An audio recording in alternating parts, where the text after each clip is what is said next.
மண்ணின் சாமிகள். வணக்கம். தமிழ் மண்ணின் சாமிகள் நம்ம மண் வாசனையோட நாங்க உங்களுக்காக வழங்க போற ஒரு தொடர் தான் இது. தமிழ்நாட்டுல ஒவ்வொரு ஊர்லயுமே பாத்தீங்கன்னா ஏதாவது ஒரு சாமி இருக்கும், முக்கியமான ஒரு சாமி. சின்னதாவோ பெருசாவோ ஏதாவது ஒரு கோயில் இருக்கும். இந்த கோவில்களுக்கு பின்னாடி பல கதைகள் இருக்குங்க.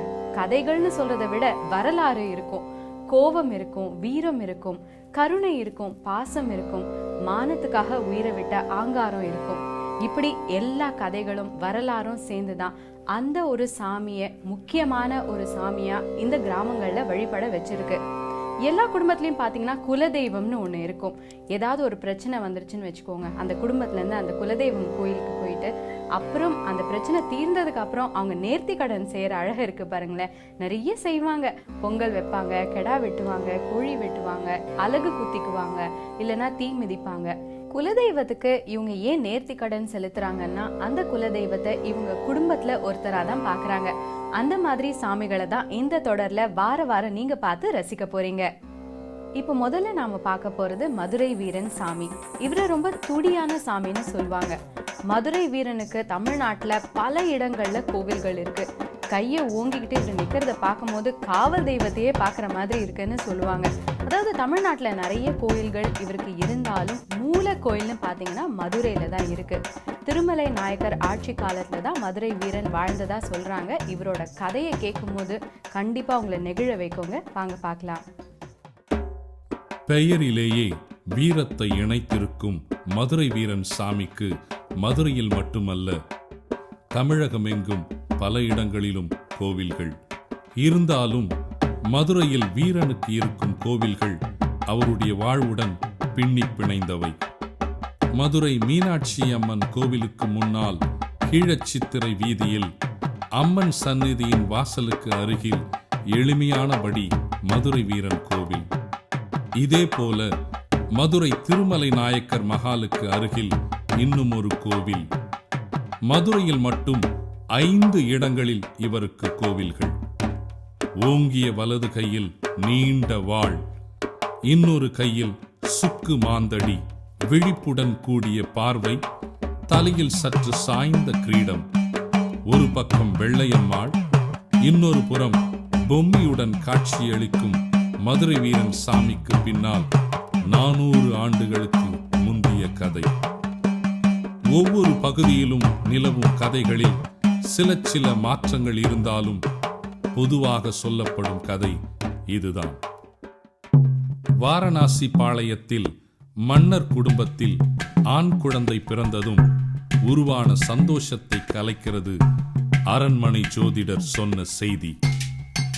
குழந்தை கொடி சுற்றி பிறந்திருப்பதால் அரசுக்கும் குடிமக்களுக்கும் ஆபத்து என்று சொல்லப்பட்டதால் அந்த குழந்தையை கொண்டு போய் காட்டில் விடுகிறார்கள். அந்த குழந்தையை ஒரு தாழ்த்தப்பட்ட சமூகத்தைச் சேர்ந்த தம்பதி எடுத்து வளர்க்கிறார்கள். வீரன் என்று பெயர் சூட்டுகிறார்கள். மதுரை வீரன் வளர்ந்து இளந்தாரியான மனுஷனா ஆனாரு. பெயருக்கு ஏத்த மாதிரியே வீரனா இருந்த அவருக்கும் ராஜகுமாரியான பொம்மிக்கும் காதல் ஏற்பட்டு கடும் எதிர்ப்புக்கு பிறகு திருமணத்துல முடிஞ்சது. மதுரையில அப்ப திருடர்கள் தொல்லை ரொம்ப அதிகமா இருந்துச்சாம். அரண்மனையுடைய நாட்டிய பெண்ணான வெள்ளையம்மா வீட்டுல திருடர்கள் புகுந்துட்டாங்களாம். அந்த திருட்டை தடுக்கிறதுக்கு மதுரை வீரன் போயிருக்காரு. அவருடைய வேகம் வெள்ளையம்மாக்கு ரொம்ப பிடிச்சுதான். மதுரை வீரன் அவங்களையும் கல்யாணம் பண்ணிக்கிட்டாரு. ஆனா இதனால திருமலை மன்னருக்கு ரொம்ப கோபம் ஏற்பட்டுச்சு. ஏன்னா அவருக்கு வெள்ளையம்மா மீது காதல் இருந்துச்சு. மன்னருடைய ஆட்கள் விசாரணைங்கிற பேர்ல மதுரை வீரனை கைது செஞ்சுட்டு போனாங்க. அதுக்கப்புறம் மதுரை வீரனோட கதி என்ன ஆச்சு? மாட்டு வண்டியில் கட்டிய நிலையில் வீரனை கொண்டு போகிறார்கள். கொலை பீடத்தில் வீரனின் கை கால்கள் சிதைக்கப்பட்டு உயிர் துறக்கிறார்.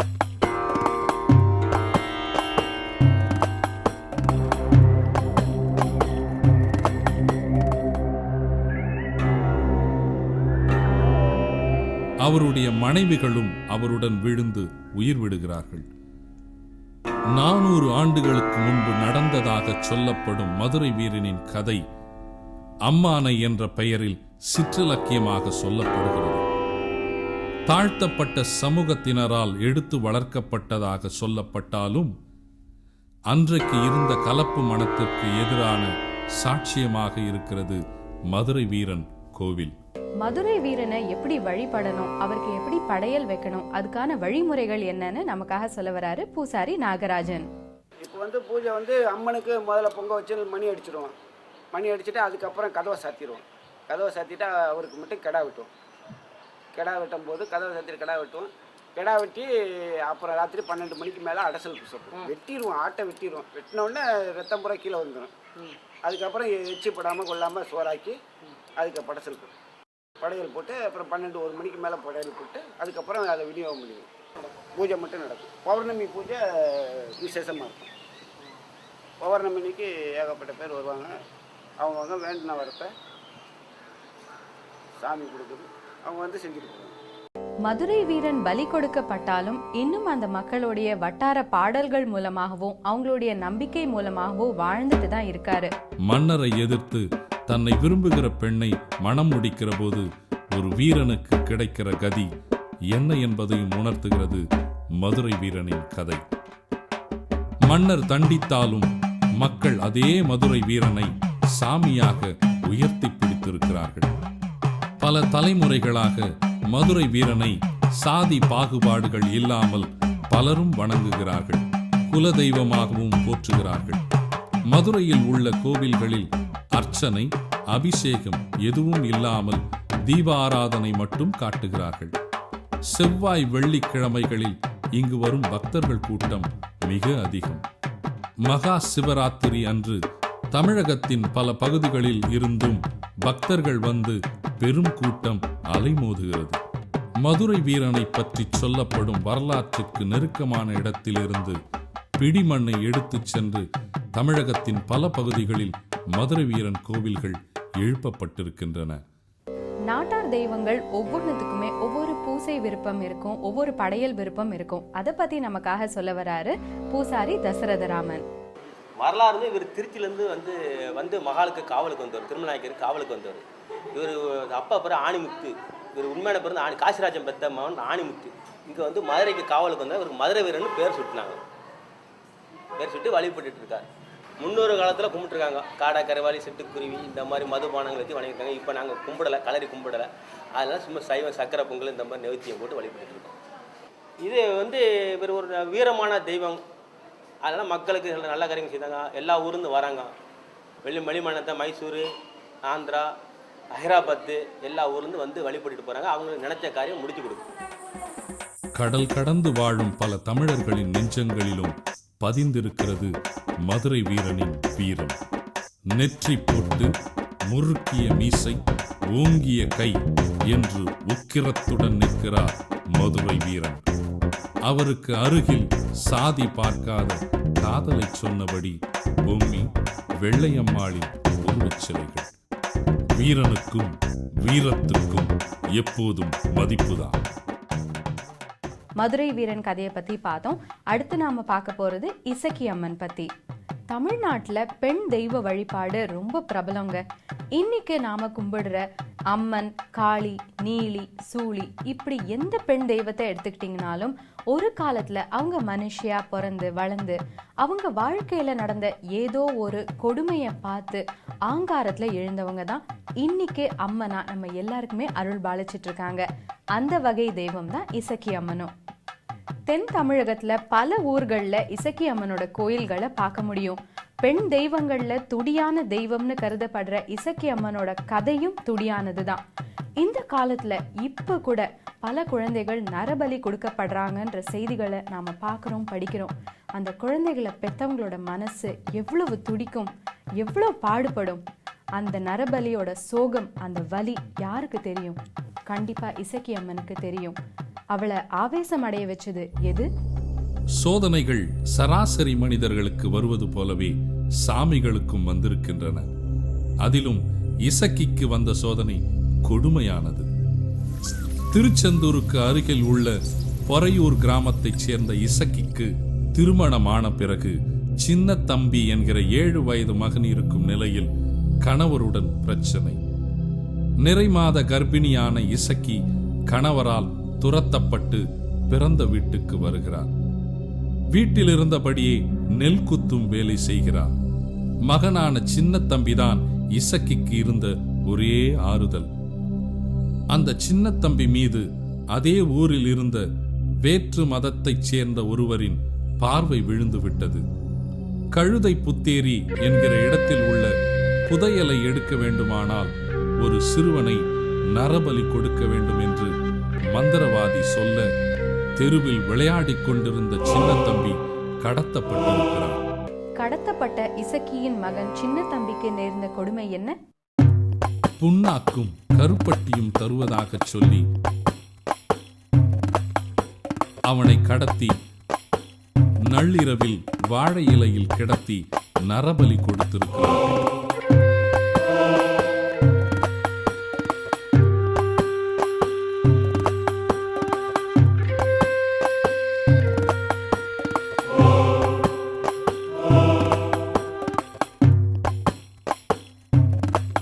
சின்ன தம்பியின் உயிர் பிரிந்துவிட்டது. ஆனால் புதையல் கிடைக்கவில்லை. அனாதையாக கிடந்திருக்கிறது சின்ன தம்பியின் உடல். இசக்கியோ வேலைகளை முடித்துவிட்டு மகன் சின்ன தம்பியை தேடியிருக்கிறார். பல இடங்களில் விசாரித்திருக்கிறார். வேற்று மதத்தைச் சேர்ந்த ஒருவருடன் சின்ன தம்பியை பார்த்ததாக சிலர் சொன்னார்கள். அவரை அழுதபடி தேடிப் போனார் இசக்கி. அவரோ பாதி வழியில் சின்ன தம்பி திரும்பி விட்டதாக பொய் சொல்லி தேடச் சொல்லி இருக்கிறார். குழந்தைகளை கடத்திட்டு போய் பலி கொடுக்கறவங்களுக்கு ஒரு தாயோட வேதனை என்னன்னு தெரியாது. புலம்பியபடியே அங்கு ஓடியிருக்கிறார் இசக்கி. வயிற்றில் வளர்ந்த சிசுவுடன் ஓடிய இசக்கிக்கு காட்டில் அந்த காட்சியை பார்க்க திராணி இல்லை. ஓவென்று இசக்கியிடமிருந்து எழுந்த அலறல் அந்த காட்டையே கலங்கடித்தது. இசக்கியின் செல்லமான மகன் அங்கே படையல்களுக்கு அருகே உயிரில்லாமல் கிடந்தான்.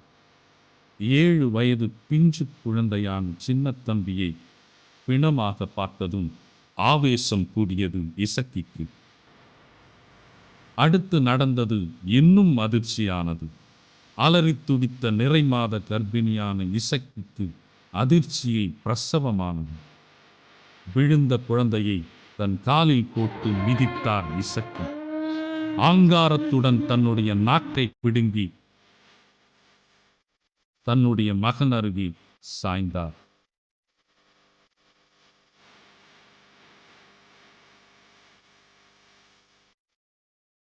சற்று நேரத்தில் இசக்கியின் உயிர் அடங்கிவிட்டது. அந்த காட்டில் கிடந்தன 3 சடலங்கள். காட்டில் கிடந்த அந்த சடலங்கள் யார் கண்ணிலும் படவில்லை. சில மணி நேரங்கள் கழித்து சந்தைக்கு சென்று திரும்பி வந்து கொண்டிருந்தவர்களில் ஒருவர் காட்டின் நடுவே இருந்த படையலை பார்க்கிறார்.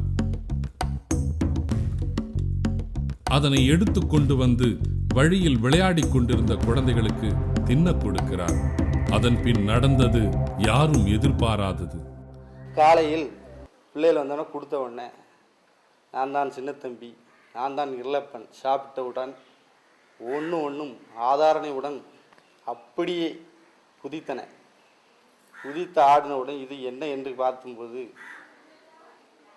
எங்களிடம் இருக்கும் மந்திரவாதி அவர்கிட்ட என்ன ஏதுன்னு போட்டு சுவை போட்டு பார்த்து இப்படி பார்க்கும் பொழுது இந்த மாதிரி இசக்கி வந்துட்டா, அவளை கூட்டு வந்தாச்சு, கூட சின்ன தம்பியும் கூட வந்தாச்சு, இது ஒன்றும் செய்ய முடியாது, நிலையம் போட்டு கூட்டு வந்த பிறகு இன்னும் விட முடியாது, நிலையம் போட்டு நல்லபடியாக இருக்கும், நல்ல சகல செல்வங்களும் கொடுப்பாள்.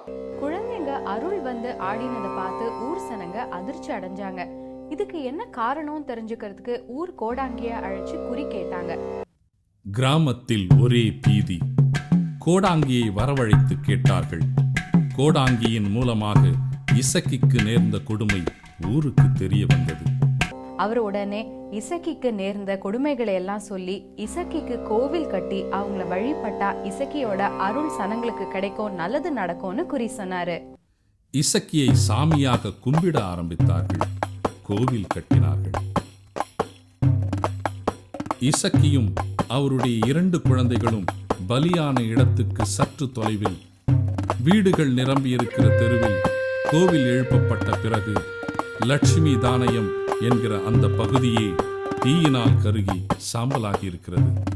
சுமார் 165 ஆண்டுகளுக்கு முன்பு 1840 இசக்கி உயிர் நீத்த நிகழ்ச்சி இங்கு நடந்ததாக சொல்லப்படுகிறது. 1920 மறுபடியும் இந்த கிராமம் உருவாகி இருக்கிறது. இசக்கி அம்மனோட உருவம் எப்படி ஆங்காரமா இருக்கும், அவளை வழிபட வேண்டிய முறைகள் என்ன, அவ மேல மக்கள் வச்சிருக்கிற அசைக்க முடியாத நம்பிக்கைகள், இதை பத்தி நமக்காக சொல்ல வராரு பூசாரி கோமதி நாயகம். இப்போ ஒரு குழந்தை பிறந்தாலும் குழந்தை பிறந்த உடனே கொஞ்ச நாளில் அந்த பிள்ளை அழும், பயங்கரமாக ராத்திரி ஆளும். அவளுக்கு நேர்ந்த உடனே சால்வாயும். நல்ல சக்தி வாய்ந்த தெய்வம். இங்கே வந்து குழந்தை வரம் கேட்பாங்க. அம்மன்கிட்ட வந்து குழந்தை வரம் கொடுத்தாயி உனக்கு அபிஷேகம் பண்ணுறேன், பொட்டுத்தாளி போடுறேன், அது உடனே நிறைவேறிடும். வேறு மற்றபடி எப்பவும் நார்மலாக எள்ளு புண்ணாக்கு கருப்பட்டி, அந்த இதோட எள்ளு புண்ணாக்கு கருப்பட்டி கண்டிப்பாக வரும். தமிழ்நாட்டுல நாம வழிபடுற பெண் தெய்வங்கள் ஒவ்வொன்றுமே நம்முடைய மூத்த ஆட்சி பாட்டி மாதிரி நமக்கு முந்தைய தலைமுறையில வாழ்ந்தவங்க தான். அவங்களுக்கும் நம்மள மாதிரியே பாசம், கோபம், ஆங்காரம் எல்லாமே இருக்கு. பெண் சமூகம் எவ்வளவோ அடக்குமுறைகளை சந்திச்சிருந்தாலும் தமிழ்நாட்டு முழுக்க இவ்வளவு பெண் தெய்வங்கள் இருக்கிறதே ஆச்சரியப்பட வேண்டிய ஒரு விஷயம்தான். ஊரின் நடுவே இன்றும் இருக்கிறது இசக்கி அம்மனின் சிலை. உள்ளே நாக்கை பிடுங்கிய நிலையில் இசக்கி, அவருக்கு அருகே சின்ன தம்பி, இருளப்பனின் சிலைகள். திருச்செந்தூருக்கு அருகில் உள்ள காயாமொழி கிராமத்தை அடுத்துள்ள தேரி குடியிருப்பு பகுதியில் இருக்கிறது இந்த கிராமம். இங்கிருந்து பிடிமண் எடுக்கப்பட்டு பல பகுதிகளில் இசக்கி அம்மனுக்கு கோவில்கள் எழுப்பப்பட்டிருக்கின்றன. ஆனி மாதத்தில் இங்கு கொடை விழா நடக்கிறது. முதல்ல இருந்தது ஒரு ஓலைச்சாய்ப்பு, அதுக்கு பிறகு ஓட்டு சாய்ப்பு, இப்பந்தான் கட்டடமாகி மண்டபம் போட்டு. அப்போது பூசையில் தேங்காய் பழத்துடன் புண்ணாக்கையும் கருப்பட்டியையும் வைத்து வழிபடுகிறார்கள். சின்ன தம்பி பலியிடப்பட்டதற்கு காரணமாக இருந்தவரின் குடும்பம் தொடர்ந்து அலைக்கழிக்கப்பட்டு அவர்கள் இன்னும் பரிகாரமாக தங்கள் பெயருக்கு முன்னால் சின்ன தம்பியின் பெயரை இணைத்துக் கொள்கிறார்கள். முற்பகல் செய்யின் பிற்பகல் விளையும் என்பதற்கான ஆதாரமாக லட்சுமி தானயம் கிராமம் துவங்கி பல பகுதிகளில் காவல் தெய்வமாக விளங்கிக் கொண்டிருக்கிறார் இசக்கி அம்மன். உயிர் பிரிந்தாலும் மக்களின் நம்பிக்கைகளில் மறக்க முடியாத தாயாக வாழ்ந்து கொண்டிருக்கிறார் இந்த மண்ணில் வாழ்ந்த மூதாதையரான இசக்கி. சொந்த குழந்தையை பறிகொடுத்த துக்கம் தாங்காத தாய் உணர்வின் எந்த எல்லைக்கும் போவார் என்கிற பாசத்துக்கு சாட்சியமாகவும் இருக்கிறார் இசக்கி அம்மன்.